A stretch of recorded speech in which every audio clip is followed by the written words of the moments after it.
I mean, my passion is definitely to help people to be, I mean, to be in service and to, I'm a big science guy. Okay. That's the best way I relate to all the like spirituality kind of stuff. I look at spirituality, science, it's not explained. Okay. I mean, the finance side, that's where I got my career in finance. I'm a financial advisor. I've been a financial advisor for 8 years. Okay. The philanthropy side of things is my avenue to do the service, and help back the people that are in need. Okay. And then I don't know. I don't even know what else is on there. Self mastery. I have not self mastered myself. But it's something that I'm passionate about doing. I'm always taking that other view and looking into myself and trying to not trying. I'm in the process of getting rid of trying out of my vocabulary. Okay. But I like that. I like that. Being very, very hard on myself, but not hard on myself in the sense of not letting certain things go, being hard on myself in being very critical of my thoughts and being able to separate myself from those and what is it that the universe is actually wanting me to see right now, or what direction am I supposed to take right now. It's a process. I mean, we're all in the same type of process, whether people are conscious about it or whether they're completely unconscious about it. We're all still in the same game of life, and we're all on our own journeys. And I'm just trying to do I just said it again. See, the best. It's a process. I get that. It's a process. It's a mindset, and getting there permanently is sometimes a lot of work. But I appreciate that you are striving and moving towards that. That's beautiful. We got lots of people joining. I'm excited. Yay. How exciting. Wonderful. Alrighty. Andrew, you still with me? I don't hear anything. Lakeisha, you want to jump in that other seat? So how do you pronounce your name? Asaki. Asaki. Yes. So Asaki, when did you know that? Now is what I'm saying kind of similar? Because I wouldn't consider myself psychic. I would consider myself flashes of insight and through whatever ways I get them through something I read, or through dreams, or through just simply talking to somebody. But I wouldn't say when I meditate, it's not something that I get these clear answers. It's more when I meditate, I raise my vibration, and then then I'm just more in touch with myself rather than getting these clear answers that just pop in. Gotcha. So here's the short, and Andrea looks like she's having some tech difficulties, but I'm certain she'll back me up on this. I would first say that everyone is psychic. How psychic one is depends on either how much time they've spent developing, or how much time they spend in things like what you do, meditating. Those things are going to bring. So even those little snippets of information as you're vibrating higher, all of it is psychic information. It's semantics, the wording. Those snippets, those pieces of information, especially when they're coming from a higher place, I consider all of that to be psychic, period. It's all intuitive. It's all information for your best and highest good. So I would consider you psychic.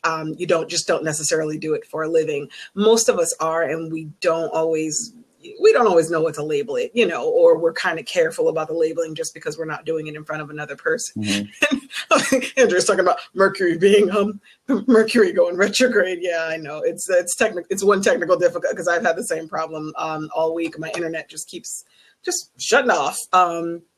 Okay. She said, okay, Andrea, she says, kick you out and then try to come back in. So I'm going to kick you out, but it's not personal. I just want you to know that in advance. Okay. So kick this person out. All right. Okay. All right. We'll see how that works for her. Okay. So, but to answer, did I answer your question? Yeah. As far as, okay. Cause I'm like, sorry, I lost my train of thought on that one, cause I'm focused on, internet connections, but really that's all it's about, is that connectedness, that sense of knowing that information is coming from a higher source. don't get me wrong, you'll question that a million times over. That's very common. We all do it, even as professional psychics. We all go, is that right? Especially when you're getting it for yourself. And that's kind of the complicated part of the journey. I say this to a lot of people. I journal. That's the only reason why I trust the information. Other than that, it's like, is this real? I don't know. I'm not sure. So that's very normal, where you get it and go, is this right? Or is this right for me necessarily? But what I would say to you is, I mean, you're already doing exactly what any good healer would tell you to do, is meditate. And the higher your connection, the more evolved the information is going to be. And I'm sure you probably recognize that, because I'm sure there's octaves to, the meditation. And sometimes you're, on 3, sometimes you're on 10, and it's like, whoa, on 10, you kind of see opportunities to take over the world. I don't mean in a negative sense. I just mean, everything's so clear, and yes. you know everything in that moment that is for you to know, and right. It's all about getting, and that's kind of what's addicting to me, is getting back to that level and pushing myself to get back there, because I feel like one day I will be there on like an everyday basis, all day long, making stuff happen, helping people, and then and at that point in time, it's not suggesting just things that are the healing. It's the actual words that are healing. So when you're around somebody, that when you're in that zone, it's exactly what that person's supposed to hear at that moment, and you're not even in that. You're not just yes slow, yes no problem. And I think one of the things, I don't think we've mentioned this, reflection is a big thing on the healing for, and being able to notice where I've come from and how far I have came. So when I reflect myself on how I treat situations now and compared to how I treated situations then, and not in a reflection in regretting certain decisions, but just kind of look at those milestones on how things have changed over the years. How you might have reacted to a situation then rather than responding to a situation now. And that's helped me a lot. And I find that reflection in life is a very beautiful thing, because not judging yourself for who you once were, but allowing yourself to change and allowing yourself to become who you were born to become. Yeah, that's a huge deal. I mean, that's really what the evolutionary process is all about. Letting it all go. I just read some post, and I think it said something like, don't judge me for what happened, 2 years ago. I don't live there anymore. Like I'm not there. And that's what we do to ourselves so often. We're clinging to yesteryear, 3 years ago, 10 years ago, whatever the case might be, and kind of hanging on to that idea and going, somehow that has something to do with who we are today. And that's really not the case. And you named it perfectly. When you're meditating and reaching those higher octaves of energy, you instantly start to see and understand none of this really matters. Even 10 minutes ago, it just doesn't really make a difference. You just keep you just keep moving forward, and that's really the point to our existence here. The more you keep viewing and moving forward, the more you're moving towards that evolutionary light. At least that's my personal belief. I'm just checking out the side here. Lakeisha is my business coach over here on the side, who's always keeping me in line. And I get to talking, and then sometimes I disappear and I start channeling. So by the time I'm done, I'm like, did I read the side panel? I don't know if I'm addressing everything that went on. So if anybody has any questions, comments, anything to add to the conversation, I would absolutely love to hear from you. Absolutely love to hear from you. And Brad, please, by all means, stay on, because I think what you're talking about is so right on the money. And I don't want to get too far off topic at the same time, because I do want to ask anyone who may have had a healing experience or psychic surgery. I know that Andrea performs psychic surgery on people. So she literally does distance healing. And Stephanie, I'm glad you brought that up. I'm going to get to that in just I'm going to bring up something really important about it. but Andrea's my Reiki teacher, and she does psychic surgery and distance healing, and all of this. Really, I think none of it works as well if you're not meditating. I'm going to add something else to this because Stephanie just said something really important on the side here. She says she has a hard time meditating, which we hear 1,000 times a day. I'm sure, Brad, you've probably, when you started, were like, am I supposed to be talking to myself in my head the whole time? Like, what is all the chatter about? Let me tell you about something that happened last week. And it was the most purifying moment I think I've probably had in a really long time. There are different processes at John of God. You know, there's blessings, there's interventions, which is essentially psychic surgery, but they can't call it that because it's New York State and it's America. And we know it's a very litigious place. So I'm sure that's why they called it something else. But they also had something called the current room. And it was really just like what it sounds like, electricity, but it's just energy in motion. And it is people in constant prayer. There are people there who are like yogis and all kinds of other folks who do this for a living. And some of John of God's people himself who were there kind of just holding space and meditating and in prayer. Very intriguing because I didn't know that's where we were going, you know, different lines doing different things.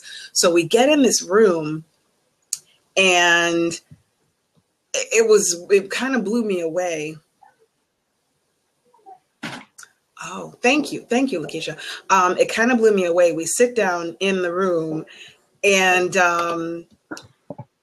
I suddenly, you know, as they're going through the prayer and the process, and I realized we're sitting in there a lot longer than most processes had gone on. We were in there for 45 minutes. That's a lot of meditating and praying. And as we're sitting there, I feel this wave and my mind finally just shut off. And I didn't hear any thoughts and there was nothing downloading, no psychic talk, no thoughts. And it was frankly kind of blowing me away. And I'm thinking, oh my God, this is the moment that everybody's talking about when your brain finally shuts the hell up and you're actually in prayer and meditation and there's no interruption. And I was blown away because the energetic feeling that I got from that moment was awe-inspiring. Like I was trying not to cry because it was just so, it's like this, it was nothing that every single person in the room said the same thing. I mean, people were hugging people afterwards and in tears. And, you know, there were several people there with their handicapped children who were clearly being affected by the energy in the room. But I was just so in awe at the moment that my brain finally stopped with the chatter. And I realized, and I get what you're saying, Stephanie, because frankly, I meditate all the time, but the thoughts never really completely stop during that meditative time. And that's okay. You know, Deepak Chopra told me, so I'm going with what he said, that's okay. That most people have thoughts during that process and it's not a big deal. It's just a part of the process. So it's all about detaching yourself from those thoughts rather than allowing yourself to drag towards that. This thought comes up. And then something that really helped me when I first started meditating was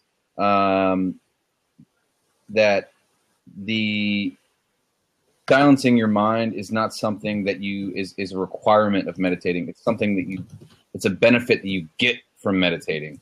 So it's not on the front end, it's on the back end of it. So the more that you meditate, the more natural it is for you not to attach yourself to those thoughts, and that you can go into that zone. Yes.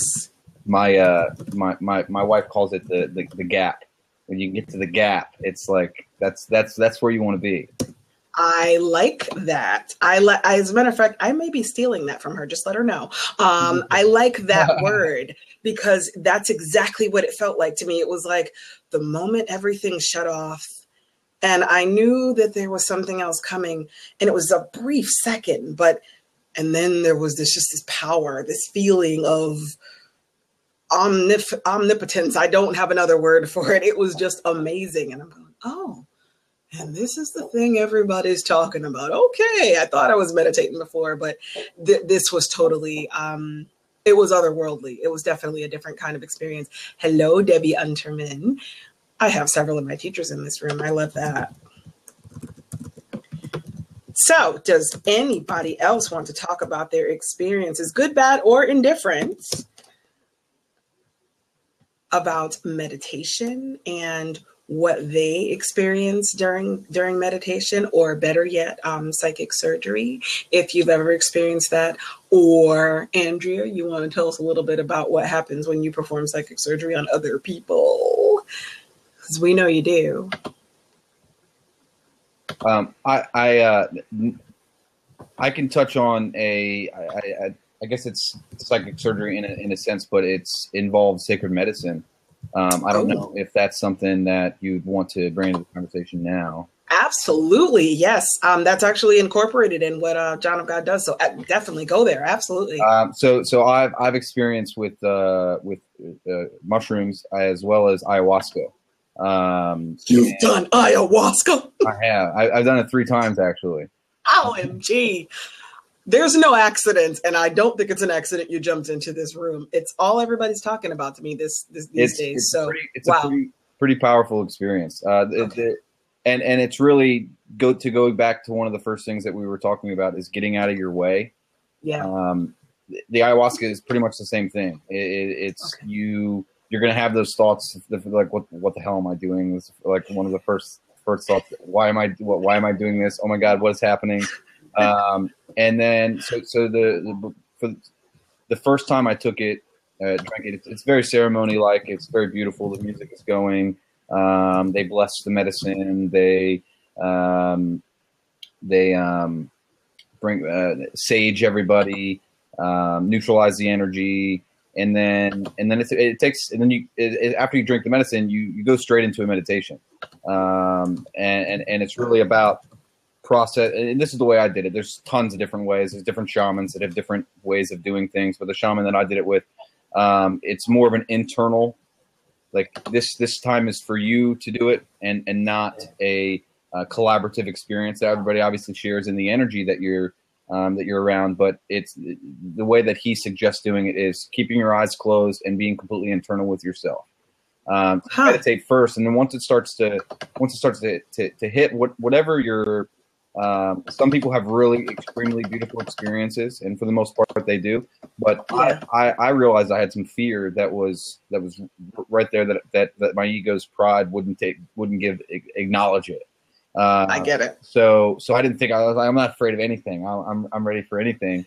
And then you do something like this, and it's like, no, Brad, you're afraid, and it's okay to be afraid. You just have to acknowledge it, and you have to let it go. Okay.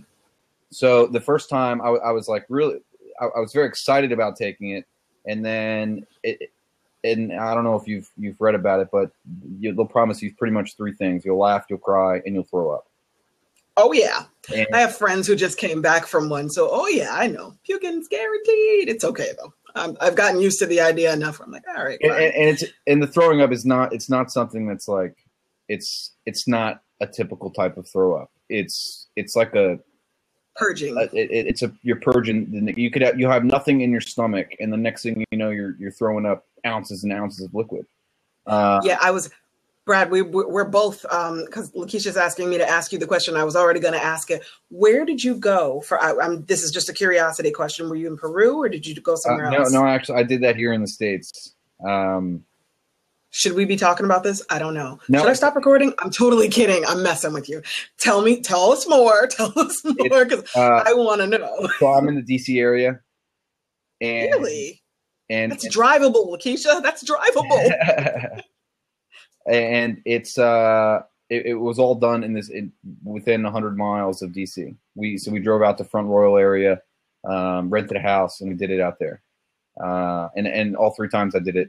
It was there. So I have not gone down to Peru or Costa Rica. I have a friend that's building a healing center down in Costa Rica, so I definitely plan on going there. Wow. But awesome. Where I did it was here in the States.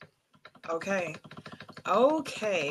Gonna have to follow you around on Twitter a little bit. You're gonna have to give me some more information. I'm not doing it this weekend, but there's one this weekend if you wanted to drive by. No kidding. Oh my gosh, how cool is that? I just cannot help but think that is so cool. And I know other people who are doing, like, I have a tribe, that's what I'm gonna call them now, in Wisconsin. And they are, in fact, I know I got all this on record because I know there's some touchy stuff there, but I also tend to think if it's voluntary, you know, and it's voluntary. So I'm not really seeing what the big deal is. But nonetheless, I have a tribe in Wisconsin. My spiritual tribe, a big part of my spiritual tribe is in Wisconsin. And they are planning on doing one in early November. And I know there was some diciness between the 40 days after John of God and yada, yada, yada. So I'm not sure if I'm going to be there for it. I have a feeling I'm going to be able to go with them to do another one, maybe in December or so. But I'm very, very interested in doing it. Ayahuasca has been on my radar for probably 6 to 8 months now, but it's screaming at, when something you start focusing on and it just won't go away. Well, that's what's happening now with ayahuasca. It's coming up. It's even coming up in my readings for other people, and they're asking me, and I'm going, seriously? Like, you're focused on, oh, okay. So it just seems as though, and maybe this is because it's my reality right now, but it seems like a lot more people are growing open to these kinds of ideas where psychotropics, not so intriguing, but doing something that is, I guess, would be normally labeled a little alternative, but simultaneously very spiritual in its process, and allowing themselves to free themselves of, old limiting beliefs and ideas. I mean, what I have read about the process of ayahuasca, this is the only thing I ever read that actually works with post-traumatic stress veterans, in particular combat veterans, which is part of what instantly intrigued me because my father is a veteran. I'm going, you mean to tell me there's actually something out there? I wouldn't care if it was poo on a stick at this point, that is actually working and, is really showing, and there's statistical evidence that it's showing results. And I'm going, oh my God. It's kind of like Homer Simpson, or no, it was, I think it was the Family Guy. It's like, why aren't we doing this everywhere? And I realized it's very limited in where legally it's allowed to be done. I'm also hearing that they're done pretty regularly in Texas, of all places. Texas. It's not, I'm sorry to cut you off. Yeah, no, go ahead. It's not actually illegal to do it when done under the right circumstances. When it's done in a spiritual sense and not a recreational sense, it's not illegal. Because ayahuasca has been used since well before laws were in place. Right. The Indian tribes have been using it for such a long time that they can't put laws on that kind of thing because, thank God, yeah, the country was in place since y'all been doing it. Yeah. So when you did it, you were essentially following or working with someone who would be considered either a shaman or something of that ilk, essentially. Exactly. Okay. All right. Perfect.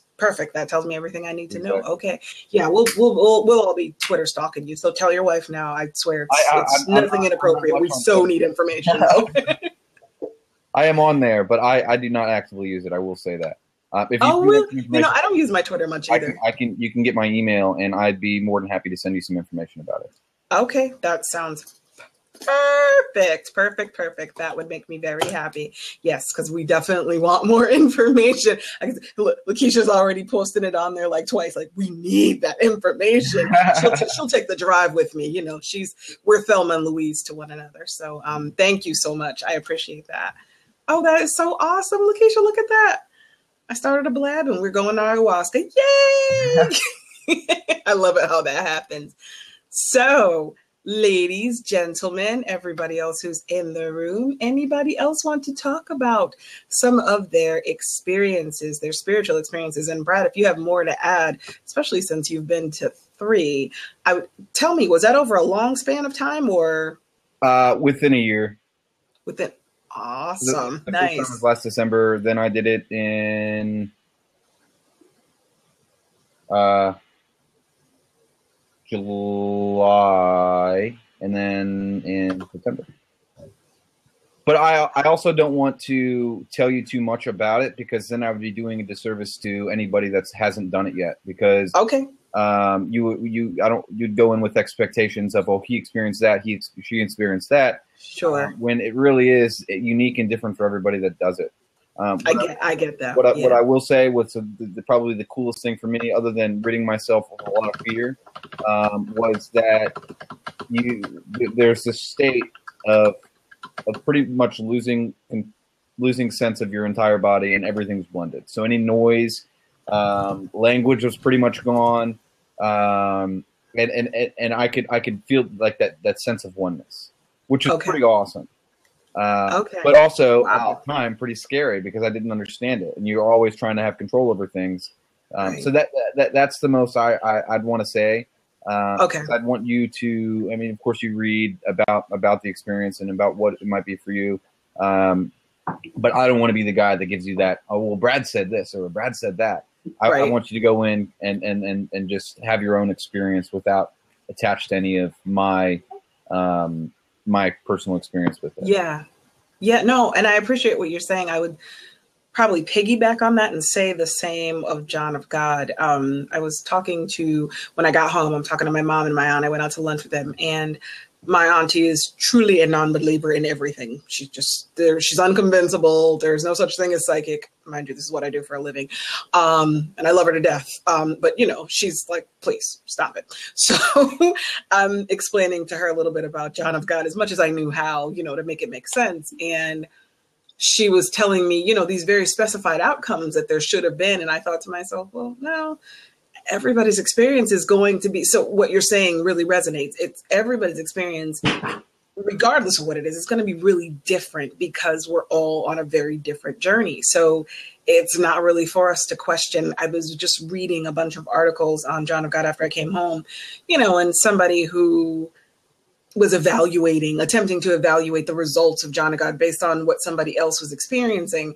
And I thought to myself, well, that's not really an evaluation because they went to ask for X, Y, and Z, you know, hip pain to be resolved and got other things first. And the hip, it was like 2 months after. I'm like, the hip pain might still be coming, but they don't know that. So I'm like, they're attempting to quantify the unquantifiable. And I know that happens a lot between the world of psychology and the world of spirituality. Some of it is comical to me, but now that I actually do it for a living, it's a little annoying at times. And I'm just kind of watching this article, you know, reading this article through going, where do they make these assessments? But that's, you just hit the nail on the head. Everybody's experience is different. And I was just listening to an interview between Wayne Dyer and Esther Hicks, and she summarized so beautifully what all of these experiences really are. And you just really alluded to just the same thing. You didn't allude to it. You said it very directly.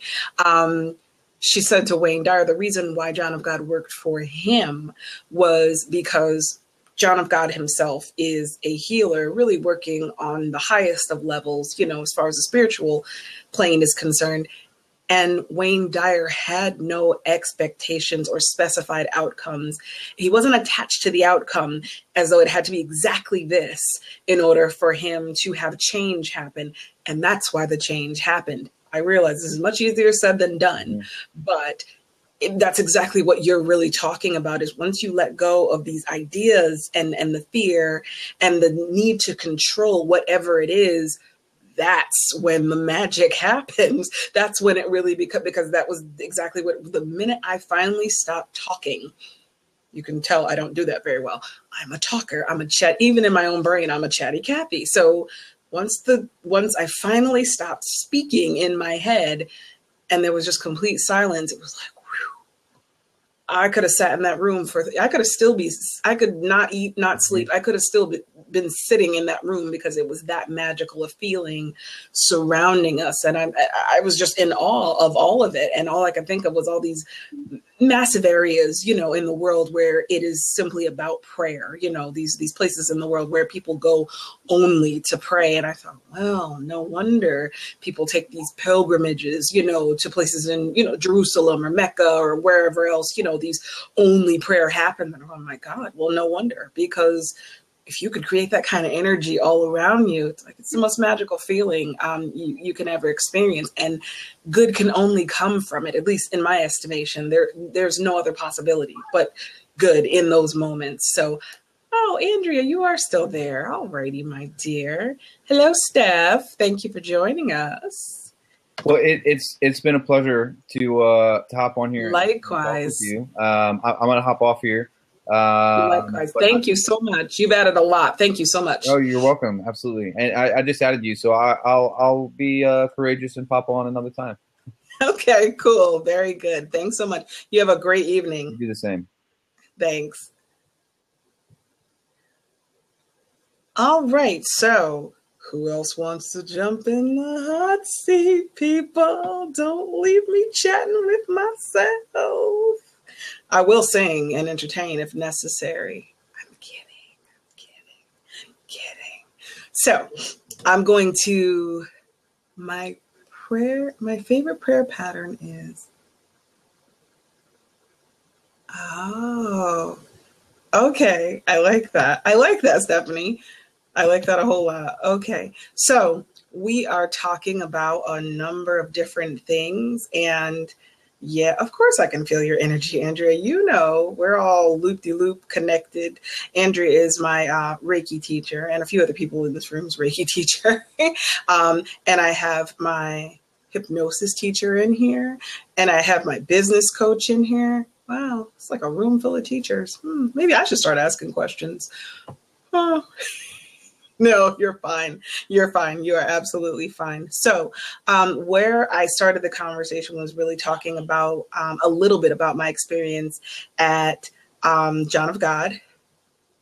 Is that right? Oh, I love that. Reiki lineage is thicker than blood. I like that. Kind of makes me feel like I'm a vampire, but I still like it. I like it. I like it a lot because, you know, after, and I'll just say this really quickly for the room because I know I'm reading from the side and commenting on it, but Andrea is my Reiki teacher. After Andrea did my Reiki attunements, what started happening on a regular basis was, and no one does this. I have, you know, plenty of psychic friends, but nobody does this specifically. Andrea would reach out to me like on instant message or someplace else. And at the moment, you know, I'd be really going through something. Like family stuff is usually the stuff that if something's going to really throw me off my game, it's going to be family related.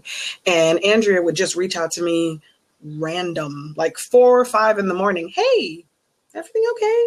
And I knew from the way she was asking the question, I'm like, who is this plugged into another person? I'm like, oh, it's about the connection through our Reiki, our mutual Reiki experience of her teaching me and giving me attunements. And I was just kind of in awe of that part of the process because I can't say that other than a few women that I'm really close to, including Lakeisha, I can't say that even for me as a psychic, that I instantly pick up on when somebody's going through something and when they're not. So it just kind of floored me that she was asking such a specific question. I'm going, seriously? Like, how do you know that I'm going through something? So she's very plugged in. So should anybody want to learn Reiki, she can teach anywhere in the world. She can even teach over Skype, and she can do attunements over Skype. And her teacher is also pretty phenomenal. Angela, hello, my love. How are you? Hi. Oh, it's so good to see you, my dear. You. I feel like I've missed you. Like I know I've been off the grid anyway, but I really feel like I haven't seen you in like weeks. Oh my goodness, I can't take it. So Yeah, it is really good to see your face. I've been telling people I'm doing a Blab sabbatical, but I'm doing it like away from Blab. And so I'm not doing it all the time. Like if I see specific people on, then I'll jump on. Otherwise, I'll just watch from the sidelines. Well, thank you for honoring me with coming in and being a part of the conversation. I can't tell you how much I appreciate that. I know you have lots to bring to the table in the way of spiritual talk. So I very much appreciate that. And tell me, because I know we have talked a little bit about, but I'll say this for the room. Tell everyone a little bit about who you are, what you do, and if you have any specific experiences about either distance healing, psychic surgery, anything that's relative to the topics. Well, it's interesting because I got one ear on this kid. I hear her like bouncing up and down. It's interesting because I've never heard of psychic surgery before, and I've never heard of John of God. This is brand new for me. So I'm very interested in looking him up. I already opened up like a tab just to try and get a background. Yes. But no, I've never heard of that before, and that sounds so Okay. So I'll try and you, if you start to see me go way off, trail off, just reel me back in, literally, you know, I can get talky. So John of God is a healer. He's a 74-year-old man been in Brazil his entire life. He only speaks Portuguese, by the way. He is what I would call a channeler personified. I mean, he's a channeler of the highest level. And you've probably seen live channeling happen with different people, or people who are reading. You can tell when they kind of disappear. He's disappearing. And I don't mean to be dramatic when I say this, but all I can tell you is I am certain, having passed him several times and experienced the energy, what he is channeling is clearly of the highest level of, it's certainly of anything that I've experienced. He is, if I were kidding around, if I were talking to my friend, I'd say, he's channeling Jesus, like he is. And he's known for having healed several people, including Wayne Dyer, and having, whether it was curative, whether it was physical, spiritual, mental, whatever the case may have been, he's known for having healed several people. And this is why people continue to come back to him. I believe he comes to the Omega Institute roughly every year now. I don't think that's been the case for like the last decade. There have been some years that he's missed, but overall, he's basically coming every year. Now, he was there last year, the year before, and about the same time, from my understanding. Anywho, what he really does, he doesn't do a whole lot of talking, and it's kind of fascinating. It's really about you, all of you meeting in the same place. He channels what he calls entities. Now, I know for a lot of us, that word is like, wait, entities? Wait a minute, what are you doing over there? Spirits is really what he's channeling. You, especially as a healer, you would know immediately walking in the room, like, oh, okay, God's here. Like there's just no question about that part of the process. Like, oh, God's here. Okay, I get it. And what he does beyond that point, I mean, he clearly says 1,000 times over, this isn't me. It is the spirits. It is God that is doing the work. I don't do anything except get myself out of the way and allow them to come through me to work on all of you.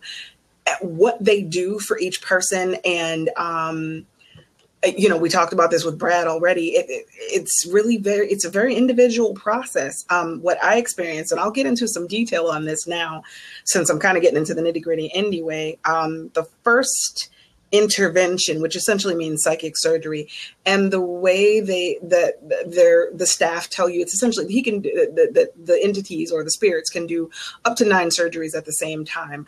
I know for me, I have sometimes chronic back pain. When I went to sleep later on after, the intervention was done, I felt what I can only describe felt like a scalpel moving along the line where I typically experience pain. And I asked, I said to my guides, I'm like, okay, well, what's happening? They're like, they're doing the surgery. And I can also tell you, I've had no back pain since. I'm like, oh, okay then. Whether that's permanent or not, don't know. And I'm sure that has everything to do with us, the power of mind, and your ability, to believe and then to maintain. How he became uber famous, or at least so I know, is Oprah and Wayne Dyer, because he performed psychic surgery on Wayne Dyer. He was in Brazil. Wayne Dyer was in Hawaii. Wayne Dyer had leukemia for, I believe, a couple of years. Before that, it returned, and he did the psychic surgery with John of God, talked about it for months in interviews afterwards. It was medically shown that he was free of leukemia, at least from my clearest understanding of all. It was medically evident that he no longer had leukemia. And I know he passed away recently. His daughter made a point of making the statement that he did not die of leukemia. So the leukemia had not returned. And essentially he was healed by John of God, at least of that disease. Now, how he died specifically, I'm not sure that anybody's actually gotten into that one yet, but it doesn't matter. Nonetheless, he may have simply just been tired of Earth and the rest of us and ready to go. Who could blame him? He's done his work here, that's for sure. He can take a rest if he'd like to. But what I thought to myself then, because this was literally like a couple weeks before I went, and I'm going, oh boy, Wayne Dyer just passed away, and I know the John of God thing is going to come up, but it didn't. And people were really very accepting of the information that he healed him, that John of God, in fact, did heal Wayne Dyer.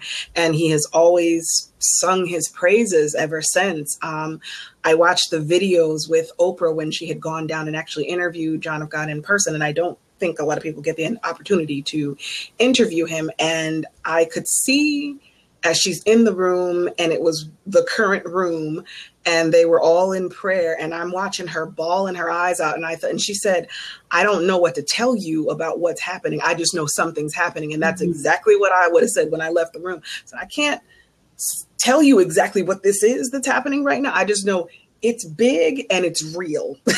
I'm certain that it's absolutely real. Hang on one second. I'm just going to read the side really quick. Wayne Dyer. Yeah, I thought to myself, I have been thinking that for weeks, Andrea, that Wayne Dyer may have transcended really just to do more work on the other side. He may have thought that that was, the way, and he would not be the first person, especially who does the kind of work that he does, to make that decision. And that's, if that's what he thought that was best to help humanity, then God bless him. That's beautiful, and it's full of love, and it's wonderful. So anyway, I won't talk anymore because I know I can get verbose, but that is really, Wayne Dyer is really this old Catholic who channels. He channels this very powerful spiritual energy that heals. It heals in all forms: spiritual, mental, physical. Several people were there. And this, I think, was probably more fascinating to me than anything else. There were several families there with their handicapped children. I'll not get emotional now while I talk about it, but I watched a child who I would imagine either has autism or Tourette's. I'm thinking autism because it's become so common, unfortunately. But I watched, I saw the looks on their faces, the prayer, the humbleness, the reverence, the respect, the hopefulness of bringing their children. And I thought, my God, where do you see this anymore on earth, other than the Pope? And interestingly enough, the Pope had just left the day before John of God arrived. All this was on the heels of the eclipse, Wave X, all these other things were happening. This was literally the 28th when all this started. So I didn't think that was accidental either. I don't know if Omega Institute planned it that way. I'm thinking probably, because if I'm a betting girl, they probably know their way around an astrology book. So, none of this, I think, was happening by accident. And I thought, all of it was really interesting. Yes, you know what? I will absolutely do readings. I want to give Angela a couple minutes to speak and say anything that is on her mind, so she can talk about herself too. And yes, I will absolutely answer some psychic questions. Oh boy. Oh boy. I hope you have the energy for it. I know. Because I always find that this little girl, I always find that with me, I can be very sensitive. It's always a little nerve-wracking when I have to go into my background when it comes to this, because it's a level of vulnerability. It's definitely a level of vulnerability, and while I've had other I don't know what to call them. I've had other people, other associates, other friends who have high spiritual gifts. They found a lot of positivity, whereas I have found the opposite. I've found a lot of where there have been a lot of people, and I felt attacked. So it gets a little nerve-wracking when I have to talk about it. But as far as me, I can definitely say that, yes, I am a medium. Yes, I am a healer. I think that's the healer portion is the part that is extremely profound to other people. And it's something I've always known. But then along the lines, so many things happen in life, and you kind of bury it and bury it and bury it. And as you get older, I know as I got older, I thought, well, how in the hell am I going to make money with this? I can't make any, because it was like, this is my path. I mean, I remember being 2 years old and sitting on my mother's living room floor and looking at my hands like, oh shit, I made it. Like, it was that profound for me. Like, I really made it. Like, I'm here, And so as I looked at my hands, I was 2. I remember sitting on the floor in my diaper. And I remember if she closed that bathroom door, I was going to lose it because I thought she was gone forever. But I remember thinking to myself, now all I got to do is walk. Once I walk, I can just start doing what I need to do. And then I heard a voice say, it's not time yet. And I thought, well, when is it going to be time? I'm already here. Isn't this what it's about? Wow. I didn't realize that there was that gap where age had to happen. I didn't understand that. I just knew I got hands, I got these things, I got feet. All I got to do is get these feet going, and then I'm good to go. I didn't know there was a difference in age, and you had to get taller and any of that. I didn't understand any of that, you know? Wow. That is so interesting. And oh boy, I would say it's a family thing, because my mother was very, very highly intuitive and spiritual. She just liked to bury it. And then she would like occasionally say things. And I would look at her like, why don't you just let it out instead of hoping people don't think you're crazy, you know? Whereas my father was more outward about it, you know? And to this day, he's more word. He's more word driven. I have a twin sister. She's more word driven.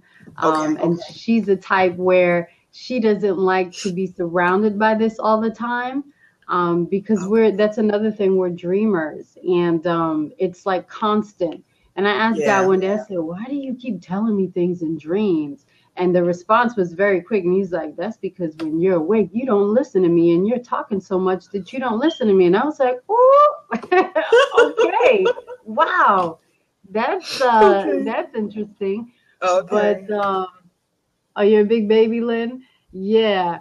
So that's you know, that's the family dynamic. My twin sister is like, I'm not gonna, you know, I want to have a normal life until I can't have a normal life anymore, you know, even though her life is not normal. I don't even know what she's talking about. You have twins? Yeah, they run in my family. My father's mother is a fraternal twin, and my mother's father was an identical twin, and me and my sister are twins. So yeah, I've definitely had those dreams. I never wanted twins, but I definitely had those dreams about twins. And I've cracked enough eggs with twin yolks, and I'm just like, wow. I'm not even going to read into any of this. You wish for it and got it. Because my great-grandmother's a twin, and I have twin brothers. Good luck with that. Good luck with that. Genes are strong. The twin genes are strong. Hi, Eric. Hey. Okay, you are in there. I'm clicking it and I'm going, nothing's happening here. Oh yeah, he's there. Can you see him? Yeah, I see him now. Okay. Yeah, so it's I've come out of my body a few times, and that's always jarring. Yes. It's not like you prepare for it. It's just like boom, and you're like, whoa, whoa. You're just gone. Yep. You're like, damn, you could have warned me. Like, that would have been pretty awesome. Like, you know, one time I woke up. It just happened. I just woke up really fast, and I was like, I didn't know we had a friend. I was a child. I was like, I didn't know we had a friend stay over. And it was me. When I realized it was me, I was bugging out. I was like, wow, this is crazy. You had some amazing experiences. I didn't choose it. It just happened, and you just go with it. The other time was a few years ago, actually, when I got hit by an SUV. And yeah, that happened. Oh, wow. That happened. And they said I suffered head injuries, but my skull didn't crack. But it's so crazy because I'm laying on the ground, and I just completely, I thought I blacked out, but I heard like ambulances, and all I'm thinking, I just kept saying, get me away from here, get me away from here. And then boom, I was out of the street and on the corner. And that's when I realized, like, okay, I'm back here again. And I was like, wait a minute, I'm back here again. And so I just started walking. To my house because I had my nephew stay over, and I was worried about them because I'm laying on the floor. Right. And so I start walking to my house, and then it occurs to me, wait a minute, why am I walking? So then I just start flying. And I was like, wait a minute, why in the world am I flying? This is the speed of thought. This is where we are. And so boom, I was there. But the thing is, there's this veil, and I don't know how to describe it. It's like, it's not clear, but it's clear and it's shimmery. It's a very thin veil. It's like this. But when you go to touch it and you go to interact, it's like glass. You cannot penetrate it. And it's so freaking frustrating. Yes. I completely get what you're saying. 1,000%. You're like, wait a minute. Wait a minute, but it's right I can there. touch it. And it's like, I can feel it. It's a veil and it's very thin. It's super thin. But then you go and it's like, well, what is this? What's going on? So you can only watch. So when I tell people about my getting hit by the SUV, I say I was there. I was in my living room. I was watching them. I laid on my couch because I just wanted to be with them and make sure they were okay. And then I took a nap. And then I got up, and then it dawned on me, hold up. My body is still laying in the street. I can't get comfortable here because I have to get back. And I was nervous. I was like, well, am I going to get back? And I'm going through this whole filtering process. And it's like, of course I'm going to get back because, you know, apparently my body is still alive because I'm in this kind of funky place. Right. And I was like, yeah, my body's still alive. And so I went back, and it was so funny because I know I'm saying it's so funny. I got hit by an SUV, right? I'm like, it's so funny. But when I woke up in the ambulance, she's like, ma'am, can you hear me? And I'm like, why are you screaming? And she's like, you got hit by a car. And I'm like, I did? And she's like, yeah. And then she tells, the other MTO, she's got this amnesia or whatever. And I was like, no, I remember. And she's like, okay, we got to take off your coat. And I was like, okay, I just got this coat, so let me unbutton it. And she's like, no, we have to make sure nothing is broken. Okay, so what you saying? Like, I just switched at that point. I was like, what you saying? She's like, we got to cut it off. I'm like, no, not my brand new coat. I just got this coat. Not my brand new coat. And meanwhile, all these experiences have happened. But I always tell people the biggest thing aside from the accident a few years ago, backtracking, I had liver failure when I was 10. I had just turned 10 years old or was going to turn 11. I was going to turn 11. Okay. So I was 10 years old, and I had liver failure that came on very suddenly. And the doctors, they put me in isolation for about 2 weeks. So my mother worked, my father worked, and there was no TV. There was no children's wing. I had books. I was by myself. Okay. Ooh, and I tell you, there was no one else to talk to but God. It was like, I didn't want to read a book. Who wants to read when you're dying? Right. I didn't want to read a book. I didn't want to interact with anyone.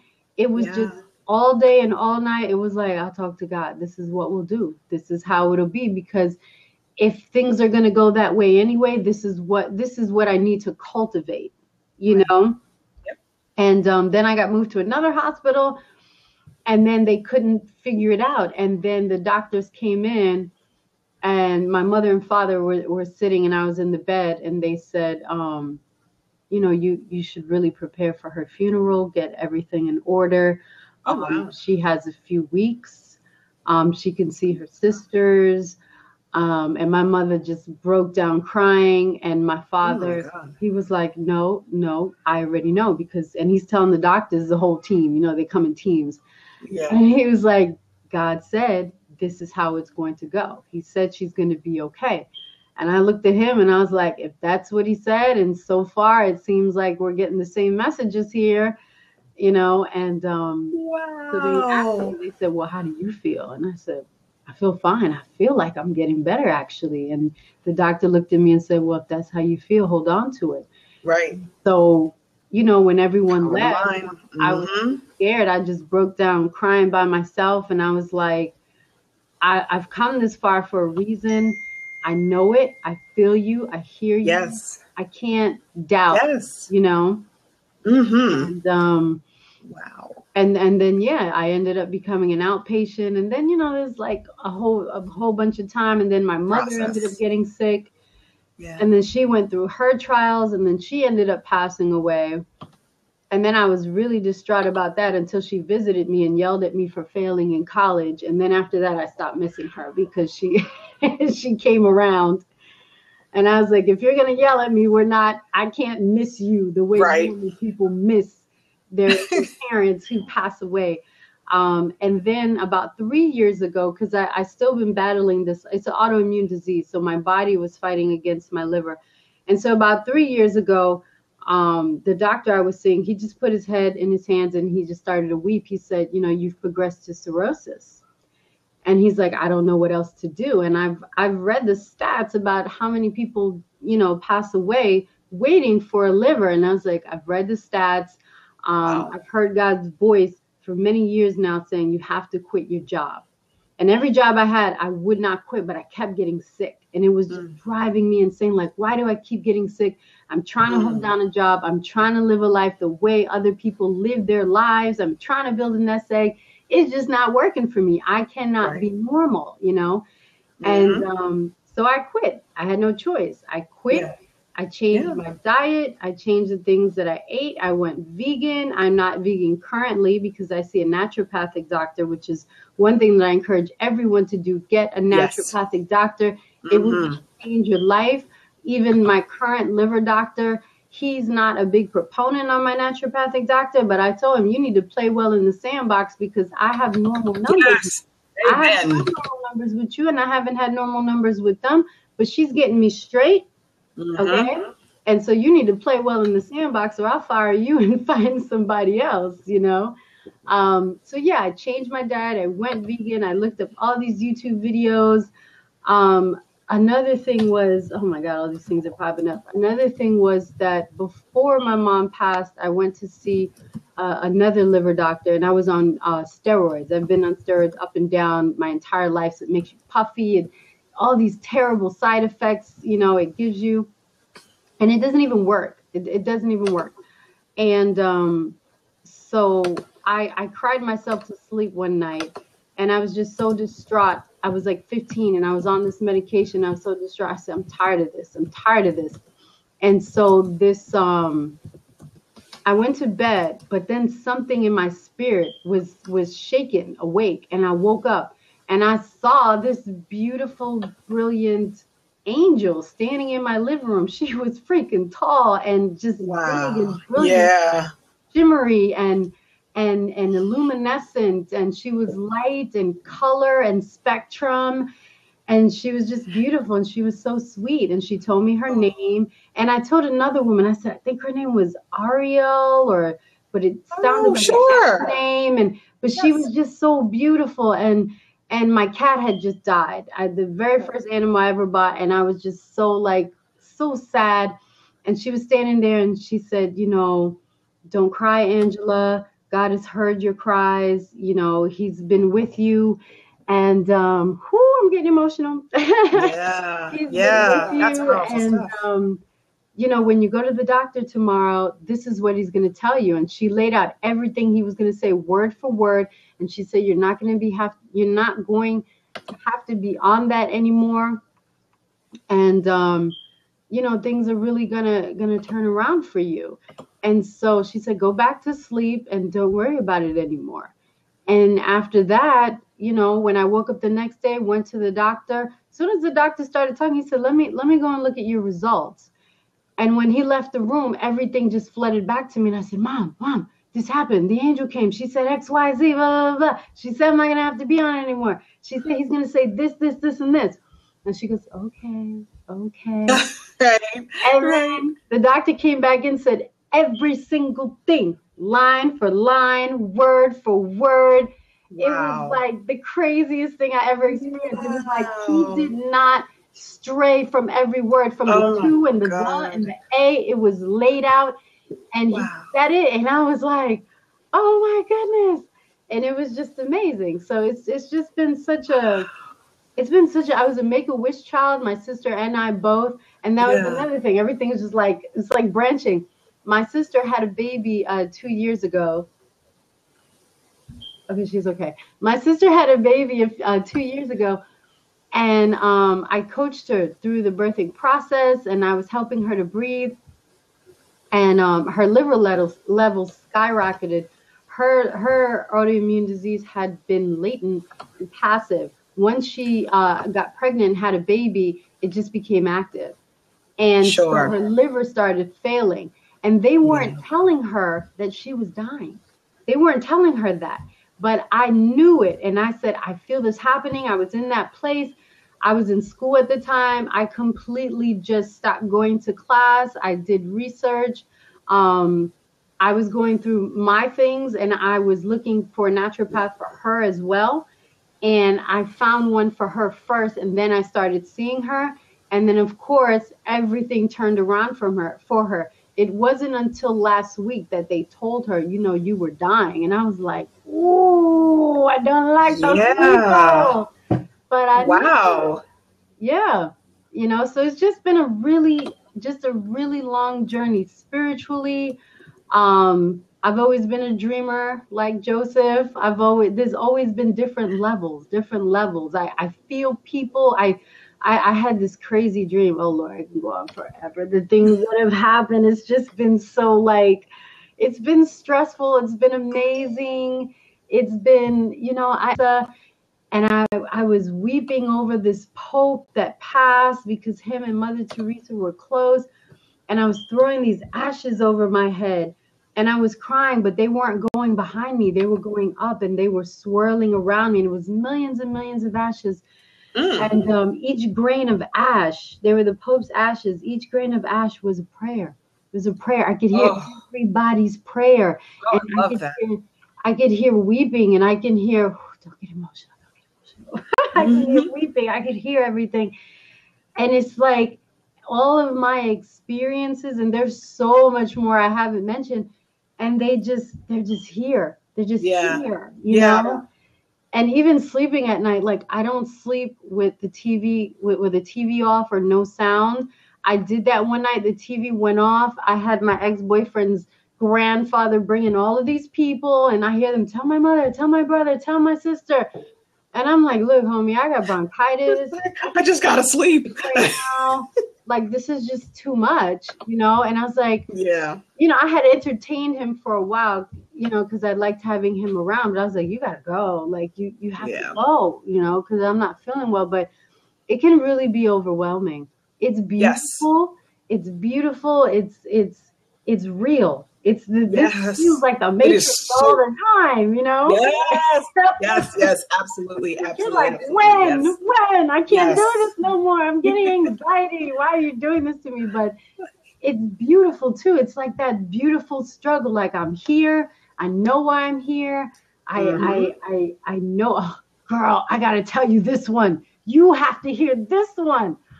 Oh, and I'm telling everybody here, I keep forgetting. You have to hear this one because this one blew my mind, and I'm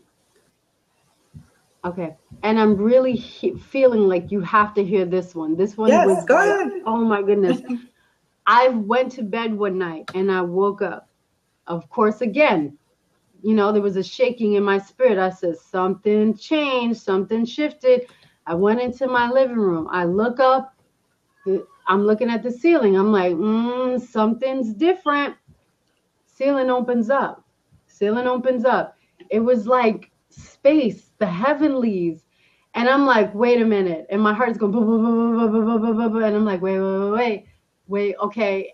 And I was just like, I can't believe this is happening to me right now. And I knew they were there. It was multiple. And it was like all of these just great spirits, just great surrounding me. And I'm in the middle. And then there's this cloud. And I knew who the cloud was. And I said, I'm in trouble. I knew I was in trouble. I was like, I can't believe this. I knew I was in trouble. Huge cloud. And I said, these guys, they feel like, they felt they were older. They were ancient. They were older. And the first thing I thought of was elders. They feel like elders. And they started questioning me, and they said, what are you doing? And I said, oh my God. Even now, like, oh, I'm freaking out just telling the story. Yeah. They said, what are you doing?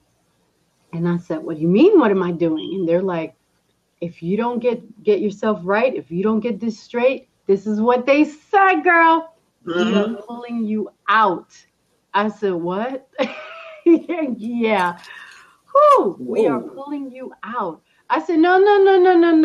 Look, I'm a little I'm a little foggy. I'm a little confused. I'm not sure what direction I'm supposed to go in. They weren't trying to hear that. They were like, no. You know. And you need to get yourself right and straight, or we're pulling you out. You came for a specific purpose. If you don't get in line, we're pulling you out.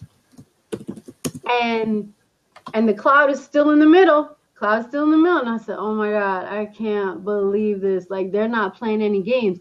After that, this was about a year or two ago. I was going to ask you that. Okay. A year ago. Yeah. It's like a year ago. After that, I was like, healer Angela Montanez, healer ancient. There does come a point. Whatever it is that I am, that I'm called to be, whatever is in here, whatever I hear, I got to start speaking, because I'm not just trying to be taken out early. Yeah. And there does, and I hear, and I just told Andrea, I'm on Facebook too. I just told Andrea, you have to get back in the room, because Andrea's had this experience more times than I can count, where she's basically been told, like, no, you're not going to do that job or this other stuff. No, you're going to be a healer. You don't have to like it. You can just adjust yourself accordingly. This is your calling. You've already found it. So there's no getting off once you got on. Just knock it off already. And her life is a reflection of that. That's always what happens. It's, she starts off doing something and it's like, no, because you're a healer. And that is that. Hello, Andrea. She's back. And I always say to people, I have a hard time thinking like I'm going through a transition myself. I'm in the process of moving, kind of elevating what I'm doing with Lakeisha's guidance. And I keep thinking to myself, okay, well, it feels like a slump when you're in transition. So it's weird. And I'm like, do I need to go, back to corporate America? I'm not sure that I would know how. I don't know that I would know how to do that at this point in my life. I'm not, and I mean, I've worked in corporate America for most of my life. I don't know that I would know how to do that at this point, at this stage in the game. And I'm like, oh, okay. I guess that's owning it as much as you're going, like you have no other option. I am hearing psychically that, and I've heard this term before. I have a friend who channels in Wisconsin. I have another friend who channeled here in Atlanta, and I'm hearing the word the council. I never hear it described any other way. This group, this onslaught of people, I just hear a sound, and I've heard it in Sedona, and then I've heard it since I've been in Sedona. It's this very, I associate it with movies where there's a cult or something, and it's just, kind of from the basement, but that's the sound that I affiliate with the energy.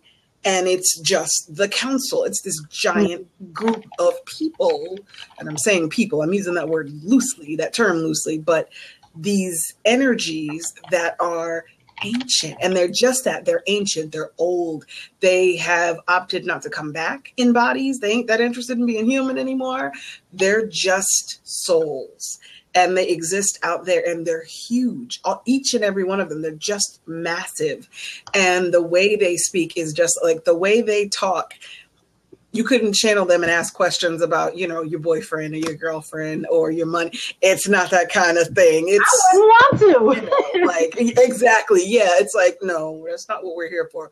We're here for the bigger stuff, the higher octave stuff. And if you can feel it. Yes, you just said it, Andrea. Once you leave corporate, it's very hard. And when you're a healer, you just can't, I don't know how you reconcile going back into that environment, because it almost feels a little against the grain for what you do. It doesn't fit anymore. And that's exactly what, that's exactly what I would say. It's just one of those things, you just don't get the, it's just not likely that you would want to do that. Mm-hmm.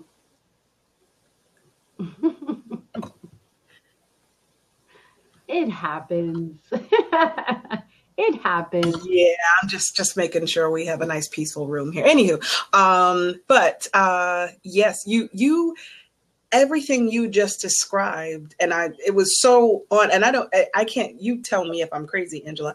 I'm feeling like you're channeling a lot of the time when you're talking, like you almost seem like you disappear, and it's like, oh, just the words start to, and I know what that's like because it happens to me. That's how I end up going over time all the time. So I'm like, oh, right, I was talking, and I'm like, I disappear. So I felt like you were, when you were describing the situations, the life situations that you went through, but it's so on target with everything we're talking about tonight, and the healing experiences and the messages that come to you, to tell you, just sit, be still, and don't worry.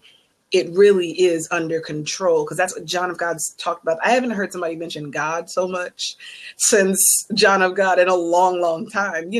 We get careful about our words and our verbiage, and Americans in particular, we get very, oh, it's not God, and it's this and it's that, we get very diced up in the semantics. But he was just talking about, it's just this higher power, and this is all that there is. This is what's necessary to make all the things that you need to make happen. This is all that there is to, to create the good that's going to happen inside of you. Just trust the process, and it's all going to work out. And it sounds like you had, when you said angel and then you said big, and I've seen that before, that they're huge. Everything that comes, especially when it's old, when they're angels, you always think, you're going to see this tiny little angel next to you. No, it's massive. It's 3 of you. Like, oh, okay. That's how that works. I mean, there's nothing scary about it, but still, it's big. It's really, really big. And I always think about that when you said it, you said huge. And I wanted to laugh immediately. I'm like, yeah, I've been there before. You go, oh, okay. That's what Archangel Michael looks like. Tall fella, isn't he? It's just such an amazing experience, what you've been through, because really you got what, I went someplace to experience that, but it came to you, which I really think is kind of magical. It literally came to you, that deliverance, so to speak. So congratulations, girl. That's amazing. That is absolutely amazing. I love it. I absolutely love it. You don't always feel amazing when you're going through it. Right. No, it's scary, I'm sure. What's happening? What's going on? Yeah. I saw, I live in New York, so I was on Union Square one day, and I'm walking by and I see this woman sitting by a fountain. She's very famous in New York City. She sits by the fountain, and I walk over to her and I said, hi. And right then and there, she was just like, whoa, you've been through so much. And I said, oh, here we go. This is going to be enjoyable. Right. And then, of course, we ended up connecting. We actually had, I've only done this with my sister, which is the craziest thing, because we can connect without speaking and we can speak. Ooh. But when it came to her, we actually did that. So we were talking, and then she stops and says, we've already had a conversation before we started talking. And wow. And then she starts talking more, and then she starts talking about past lives. And then she says, she asked me about relationships and was I looking for someone? And I was just like, well, I don't know if I'm going to find anyone that's going to be on the same wavelength. And then she says, well, your soulmate didn't incarnate in this lifetime. And I was like, oh yeah, we had a fight. No. I actually had a prophet, a woman prophet, when I was a teenager, and she said, you have heavenly memories. And at that point I said, it was like I shut down. I started locking everything about me. I was like, she can't get no more, because I posed a challenge to God. I said, if this woman is real, God, she's going to know something only you and I know. And right away she turned to me and she said, you have heavenly memories. And at that point I said, it stops there. That's all she needs to know. And that's all she knew. She said, that's all I'm allowed to see. And I was like, exactly. That's all you're going to know. Wow. That's just something that's private. But when the woman said, your soulmate didn't incarnate with you in this lifetime, I said, oh yeah, I know, we had a fight. Wow.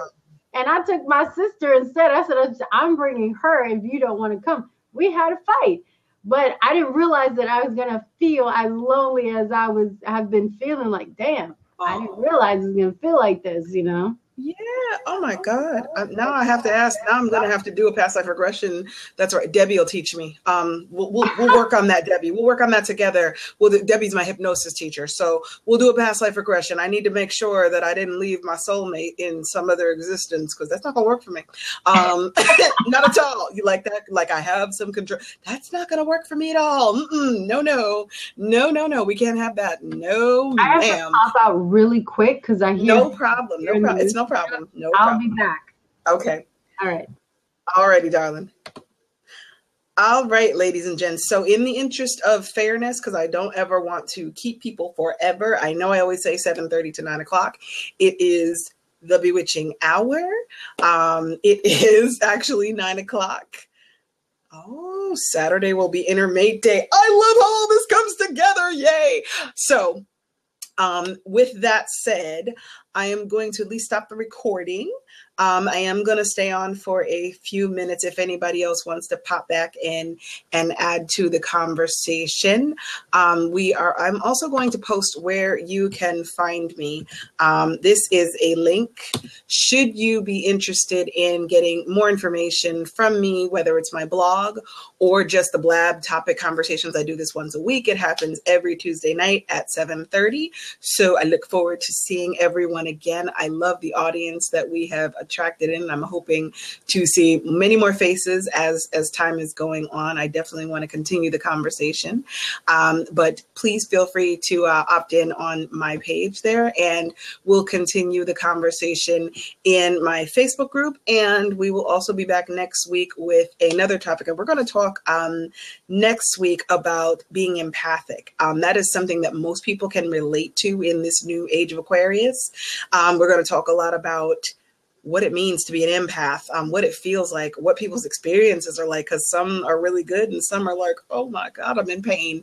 So it depends on the person, how to shield from some of those things, how you control some of that energy that's coming at you from, and I know for me, being empathic was really a lot more effective for me as a teenager.